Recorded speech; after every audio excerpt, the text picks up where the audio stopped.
बिस्मिल्लाहिर्रहमानिर्रहीम। अस्सलाम वालेकुम। आज 1 जनवरी है और दिन है सोमवार का। सुप्रीम कोर्ट में आज क्या हुआ, कल क्या होने जा रहा है, बड़े इंपॉर्टेंट दिन शुरू हो गए हैं साल 2024 के। देखें, इस वक्त मुस्लिम लीग नून को ख़तरा यह है कि पाकिस्तान की सियासी तारीख का, पाकिस्तान की मौजूदा सियासी सूरत हाल को हिला देने वाला सुप्रीम कोर्ट से फ़ैसला आ सकता है, हुक्म आ सकता है। और यही वजह है कि मुस्लिम लीग नून एक्टिव हो गई है और मुस्लिम लीग नून के हामी सहाफ़ी भी एक्टिव हो गए हैं।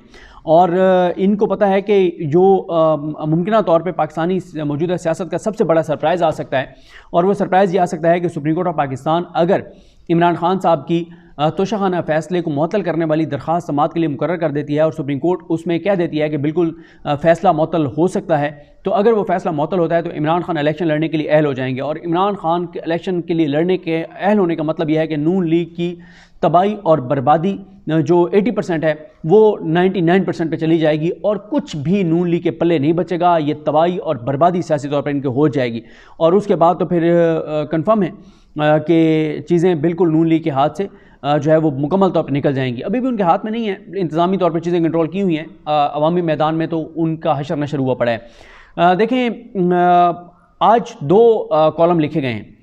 एक लिखा गया है सुहेल वड़ाई साहब की जानिब से और एक लिखा गया है अंसार अब्बासी साहब की जानिब से। ये आपको बताता हूँ, फिर मैं आपको आता हूँ कि आज सुप्रीम कोर्ट में क्या हुआ है और कल क्या होने जा रहा है। देखें, सुहेल वड़ाई साहब जो हैं उनके कॉलम का भी मैं आपको लुबे-लुबा बता दूँ कि वो जस्टिस काजी फाइज़ साहब को कह रहे हैं कि नवाज शरीफ को वज़ीर-ए-आज़म बनाने के प्लान में आप कोई रुकावट मत बनिएगा, वरना आपकी तबाही और बर्बादी हो जाएगी और आपके लिए नताइज बहुत खौफनाक होंगे। यानी वो काजी फैसल साहब को कह रहे हैं कि लंदन प्लान में इस वक्त आप खामोश रहकर मुकम्मल तौर पर मतलब आप हिस्सेदार नहीं भी हैं तो आप हिस्सेदार कंसीडर हो रहे हैं कि आप मुकम्मल तौर पर खामोश हैं पाकिस्तान के अंदर जो कुछ हो रहा है, तो आपने बस इसी तरह से चलते रहना है और आपने ज़्यादा चीज़ों को सीरियस नहीं लेना। अच्छा, ये क्यों हो रहा है? ये इसलिए हो रहा है कि पाकिस्तान के अंदर इस वक्त जिस तरह सूरत हाल हो गई है, जिस तरह से पाकिस्तान की तारीख में किसी जमात के इतने कागजात नामजदगी मुस्तरद नहीं हुए जो हो गए हैं, पाकिस्तान की तारीख में किसी पार्टी के इंट्रा पार्टी इलेक्शन का कदम नहीं हुए जो हो गए हैं, और बले का निशान वापस लिया गया, वो तो फिर ज़ाहिर हाई कोर्ट ने दिया बले का निशान। अब इनको यह है कि क्योंकि काजी फाइज़ साहब बहुत ज़्यादा गंदे हो गए हैं और बहुत ज़्यादा एक्सपोज हो गए हैं और बहुत ज़्यादा नंगे हो गए हैं इस सारी सूरत हाल में कि उन्होंने इन आरोज़ को बहाल किया था और उनके लगाए गए, उनके बहाल किए गए हीरे आरोज़ ने जो कुछ किया है वो पाकिस्तान की तारीख में कभी नहीं हुआ। तो इनको अब ये डर पड़ गया है नून लीग के और उनके हामियों को कि जनाब काजी फाइज़ साहब इस दबाव में आकर कि अब मैं बहुत ही ज़्यादा एक्सपोज हो गया हूँ, कहीं इमरान खान को कोई एक आध रिलीफ, बड़ा रिलीफ ना दे दें, और वो इसलिए अब उनके ऊपर जो है वो काजी फाइज़ साहब पर दबाव जो है वो बढ़ाया जा रहा है। देखें, जो सुहेल वड़ाई साहब ने लिखा है उनके 2 पैराग्राफ 3 आपके सामने ज़रूर रखूँगा कि वो क्या लिख रहे हैं। इससे आपको अंदाज़ा होगा कि इस वक्त क्या हसासियत है नून लीग और जो नून लीग के हामी हैं उनके कैंपों में इस वक्त क्या चल रहा है, इससे आपको अंदाज़ा होगा। जो कॉलम लिखा है अंसार अब्बासी, इन्होंने सुहेल वड़ाई साहब ने, फैज़ आम जस्टिस मुनीर बनाम काजी उल कज़ा, यानी वो कह रहे हैं कि जस्टिस काजी फाइज़ ईसा को आलम अरवा से ख़त लिखा है जस्टिस मुनीर ने। और क्योंकि काजी फाइज़ साहब के बारे में कहा जा रहा है कि आइंदा काजी फाइज़ साहब के दौर के बाद लोग जस्टिस मुनीर का हवाला नहीं देंगे, जस्टिस काजी फाइज़ ईसा का हवाला देंगे जब भी नज़र ज़रूरत की बात होगी। तो अभी तक तो काजी फाइज़ साहब ने कोई ऐसा काम नहीं किया जो नज़र ज़रूरत से हट के हो, तो इन्होंने अब डराया है सुहेल वड़ाई साहब ने कि बड़े खौफनाक नताइज होंगे अगर आपने आइन पर अमल दरामद की कोशिश की, अगर आपने इंसाफ की कोशिश की तो आपके साथ बहुत बुरा होगा और सुप्रीम कोर्ट के साथ बहुत बुरा होगा। अच्छा, उसमें उन्होंने लिखा कि आलम अरवा में एक मकाफात नगर है और वहाँ से ये ख़त लिखा गया है। तो वो कहते हैं कि जो वहाँ पे जजेस की कॉलोनी है उसको उन्होंने कहा है कि इस्टेब्लिशमेंट जजेस कॉलोनी, यानी उधर आलम अरवा में जो जजेस प्रो इस्टेब्लिशमेंट यानी जस्टिस मुनीर और ये सारे, हालांकि मैं हैरान हूँ कि कैसे जस्टिस काजी फाइज़ साहब को एंटी इस्टेब्लिशमेंट कंसिडर कर रहे हैं, मैं हैरान हूँ कैसे कंसिडर कर रहे हैं सुहेल वड़ाई साहब। लेकिन वो कहते हैं कि बहरहाल जी इस्टेब्लिशमेंट जजेस कॉलोनी के अंदर वो जस्टिस मुनीर ने जस्टिस काजी फाइज़ साहब को लिखा है कि इस कॉलोनी के अंदर कायद-ए-आज़म भुट्टो और बेनज़ीर बिल्कुल नहीं आते। हाँ, डिक्टेटर्स जो हैं वो आते जाते रहते हैं और उसमें उन्होंने कहा कि अयूब खान आते हैं, याह्या खान आते हैं, जनरल ज़िया उल हक आते हैं, अक्सर हमारी कॉलोनी में जो है वो आते रहते हैं। और उसके बाद वो कहते हैं कि जस्टिस मुनीर ने लिखा है जस्टिस काजी फाइज़ साहब को कि देखें, मौलवी तमीज़ुद्दीन के हक़ में अगर मैं फ़ैसला देकर असम्बली बहाल कर देता यानी नज़र ज़रूरत पर ना चलता तो इस्टेब्लिशमेंट जो है वो PCO लाकर अदलिया को बिल्कुल फारिग कर देती। और फिर उन्होंने कहा सुहेल वड़ाई साहब ने कि जो जस्टिस मुनीर ने ख़त लिखा है जस्टिस काजी फाइज़ साहब को, उसमें लिखा गया है कि बेनज़ीर आके और यहाँ पर तकरीरें करती है, यहाँ पर जब आती है, अगर आती है तो यहाँ पर तकरीरें करती है, या वहाँ उस कॉलोनी में नहीं भी आती लेकिन आलम अरवा में वो तकरीरें करती है और कहती है कि ये जजेस जो है ये चमक का शिकार हो गए थे और यही तजादिस्तान का के इस जवाल का सबब है। यानी ख़ुद तजाद है उन सुहेल बड़ाई साहब की बातों में। एक तरफ तो वो कह रहे हैं काजी फायज़ को कि बिल्कुल इंसाफ की तरफ मत जाना, बिल्कुल आइन की तरफ मत जाना, बिल्कुल कानून की तरफ मत जाना, लेकिन दूसरी तरफ वही सुहेल बड़ाई साहब ये भी कह रहे हैं कि बेनज़ीर भुट्टो की एक हवाला दे रहे हैं कि वो कहते हैं कि जो तजादिस्तान है, जो यानी तजाद है अदलिया के फ़ैसलों में और सूरत हाल में, तो उस पर वो कहते हैं कि उसकी वजह से पाकिस्तान का जवाल जो है वो पाकिस्तान पर जवाल आया है अदलिया की वजह से। तो दूसरी तरफ रोक भी रहे हैं कि नहीं नहीं, ये जवाल बरकरार रहना चाहिए, जारी रहना चाहिए, आपने इंसाफ नहीं करना बिल्कुल। अच्छा, उसके बाद उन्होंने ये लिखा है कि आइन अहम नहीं है, यानी उनका लुबे लुबाब यही है कि आइन अहम नहीं है, नज़रिया ज़रूरत अहम है, और आप जिस तरह से काजी साहब चल रहे हैं, वेल डन, गुड जॉब, इसी तरह से आपने चलना है। और उन्होंने कहा कि अगर आपने कोई ऐसा वैसा किया, इंसाफ करने की कोशिश की, आइन पर अमल दरामद कोशिश की, तो काम बड़ा ख़राब हो जाएगा। यहाँ से बड़ा इंपॉर्टेंट है, वो कहते हैं कि तेरी बर्बादियों के मशवरे हैं आसमानों में। कैच 22 ये है कि आप खिलाड़ी खान को रिलीफ देते हैं, यानी इमरान खान को रिलीफ देते हैं, हत्ता कि उसे रिहा करके इलेक्शन में हिस्सा लेने का मौका भी दे देते हैं, वो इक़्तिदार में भी आ जाता है। अच्छा, ये डराया जा रहा है काजी फायज़ साहब को, यहाँ से भी डराया जा रहा है, और कि जनाब इमरान खान आ जाएगा तो आपकी भी खैर नहीं है।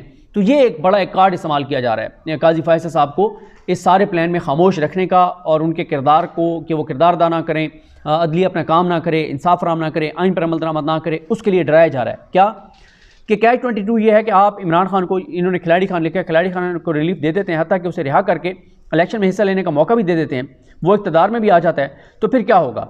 उसकी फ़ौज से लड़ाई होगी, अदलिया से कशमकश होगी, मीडिया से वो बदले लेगा, मुखालिफ सियासतदानों को फिर जेल भेजेगा। मेरा आपसे सवाल यह है कि आप उसको रिलीफ देकर क्या ये सब करवाना चाहते हैं?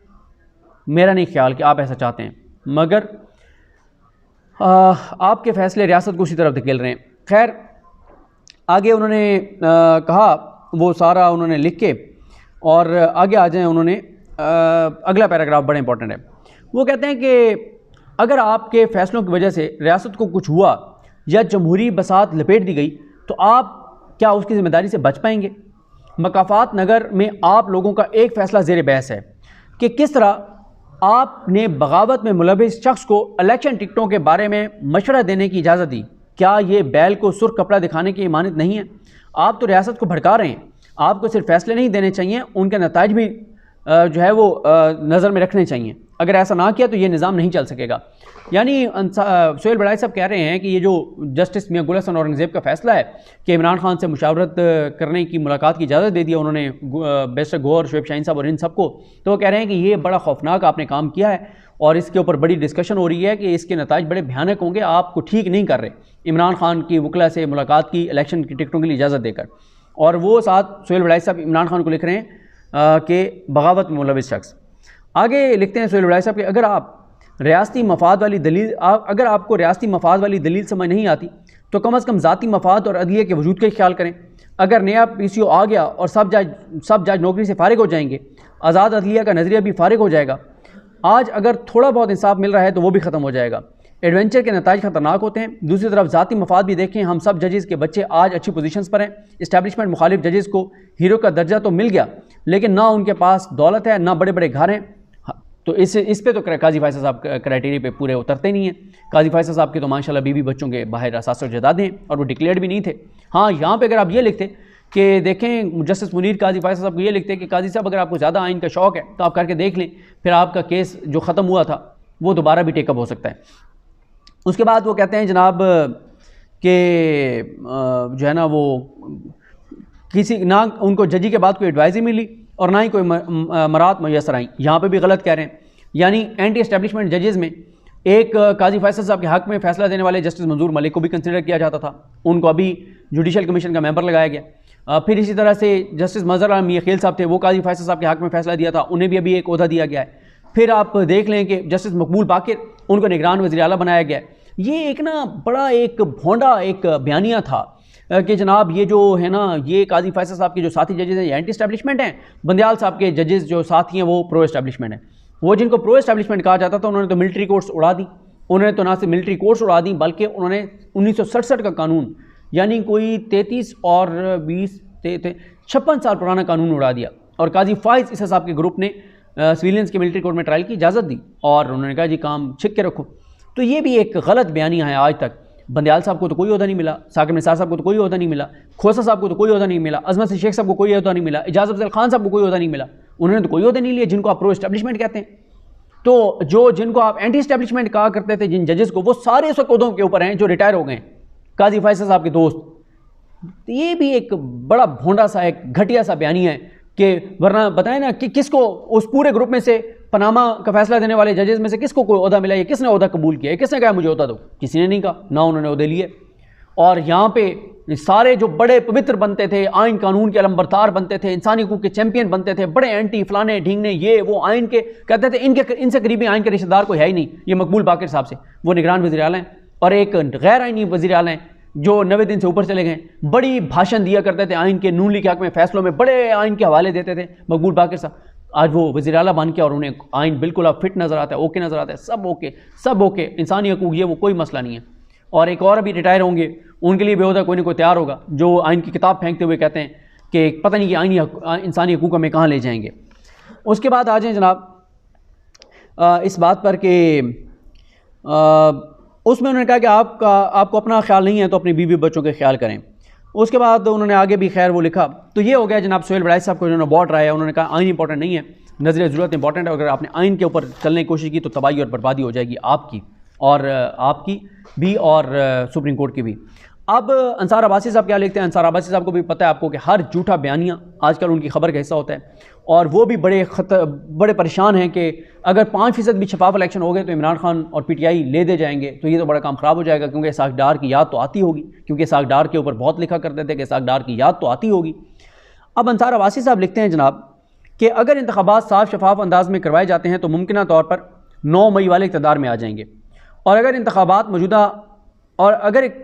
मौजूदा अंदाज में आज़ादाना करवाए जाते हैं तो शायद पाकिस्तान की तारीख के सबसे ज़्यादा इंजीनियर्ड इंतखाबात होंगे जिसमें अक्सरियत को अक़लियत और अक़लियत को अक्सरियत में बदल दिया जाएगा। 9 मई वाले कौन हैं? इन्होंने किस पर हमला किया? वो कैसा और किसके खिलाफ इनकलाब लाना चाहते थे? वो किस इदारे को अप्रैल 2022 से जब इमरान खान की हुकूमत खात्मा वो अपने निशाने पर रखे हुए थे? इन सवालों का जवाब सबको मालूम है। उसके बाद वो कहते हैं कि तहरीक इंसाफ के जीतने की सूरत में फौरी तौर पर PTI का सोशल मीडिया क्या ट्रेंड बनाएगा, किस किस को निशाने पर रखेगा, नई हुकूमत से क्या मुतालबात करेगा। इसके साथ साथ पाकिस्तानी और बैनुल अक़वामी मीडिया क्या तहरीक इंसाफ और इमरान खान को उनका फ़ौज और फ़ौज की क़यादत से मुतल्लिक माजी का एक एक बयान और इल्ज़ाम नहीं दिलाएंगे। इस सब के मुल्क के सियासी और मुआशी हालात पर क्या असरात होंगे?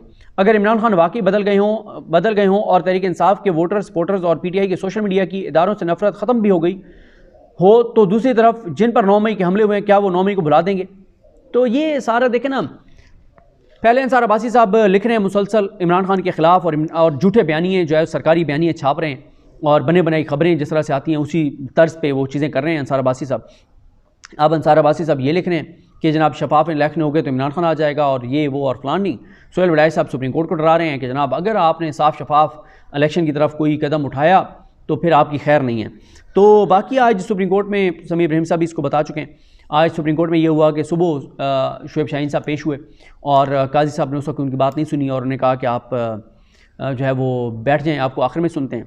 11 बजे ब्रेक हो गई, 11:30 बजे बेंच दोबारा आया, 5 केसेस बाकी थे, 5 केसेस ख़त्म किए। तो शुएब शाहीन साहब कमरे अदालत में नहीं थे, उनको वहाँ पे होना चाहिए था। अगर वो खुद नहीं थे तो उनकी लीगल टीम को होना चाहिए था। अब शुएब शाहीन साहब ये कहते हैं कि उनकी रजिस्ट्रार से मुलाकात हो गई है और उनको रिक्वेस्ट कर दी है, आज केस समाअत के लिए कल के लिए मुकर्रर हो जाएगा। तो देखते हैं कि कल के लिए मुकर्रर होता है नहीं होता, लेकिन आज ये बड़ी नाअहली है PTI की लीगल टीम की। देखें कम से कम 50-60 वकला होने चाहिए थे। मैं 8-10 चीज़ें आपको बता चुका हूँ जो PTI की लीगल टीम ने अभी तक जारी नहीं की। कोई इंग्लिश में कोई वाइट पेपर नहीं आया जिसमें इंटरनेशनल मीडिया को बता सकें कि इनके कितने कागजात नामजदगी मुस्तरद हुए हैं, इनके साथ क्या हो रहा है, कुछ भी नहीं है और सिर्फ बातें हैं। और 70% वकला जो हैं वो अपने इलेक्शन टिकट के चक्कर में और इलेक्शन लड़ने में बिजी हो गए और करोड़ों रुपए फ़ंड लेने वाली तहरीक इंसाफ प्रोफेशनल वकला की कोई वो नहीं ले रही, उनकी सर्विसेज नहीं ले रही, उनको एंगेज नहीं कर रही। अपने जो उनके वकील हैं वो इलेक्शन लड़ने में मसरूफ़ हैं और ये बहुत बड़ा डिज़ास्टर होने जा रहा है तहरीक इंसाफ के साथ। होना तो ये चाहिए था कि आज 50 वकला खड़े होते कमरा अदालत के अंदर, लेकिन एक भी वकील नहीं था। होना ये चाहिए था कि रोज़ाना सुप्रीम कोर्ट और इलेक्शन कमीशन के बाहर प्रेस कॉन्फ्रेंसेज होती हैं, बिल्कुल नहीं है। और इनके एक वकील ने मशवरा दिया था इनको कि इलेक्शन कमीशन के बाहर जाकर हमें बैठ जाना चाहिए और हमें इलेक्शन कमीशन से ये सारी शिकायत उनके सामने रखनी चाहिए। जब तक वो हमारी शिकायत सुन के अजाला नहीं करते, वो भी नहीं हुआ। तो कोई अभी तक तहरीक इंसाफ ने वाइट पेपर जारी नहीं किया कि कितने लोगों के कागजात नामजदगी इनके मुस्तरद हुए हैं, किस किस के हुए हैं। और किन किन के मंजूर हुए हैं, जिनके नहीं होने चाहिए थे, और किस किस के तजवीज़ कुनिंदा, तईद कुनिंदा को उठाया गया वो नहीं बता सके। कितने केसेस ये पहले और उसके ख़िलाफ़ सुप्रीम हाई कोर्ट लेकर गए थे, नहीं बता सके। और अर्ली हेयरिंग की कोई इन्होंने 3, 4, 5 दिन दरख्वास्तें नहीं दी। हालांकि होना ये चाहिए था बुध को, जब सुप्रीम कोर्ट ने कहा था कल आपकी लेवल प्लेइंग फील्ड वाली कंटेम्प्ट लगा देंगे, जुमेरात को भी अर्ली हेयरिंग की दरख्वास्त देते, जुमे को भी देते, हफ्ते को भी देते, इतवार को भी देते, सोमवार को भी देते, और ये एक रिकॉर्ड होता कि किसी भी मामले में इतनी रिकॉर्ड एप्लीकेशन आई हैं अर्ली हेयरिंग की, वो नहीं दी।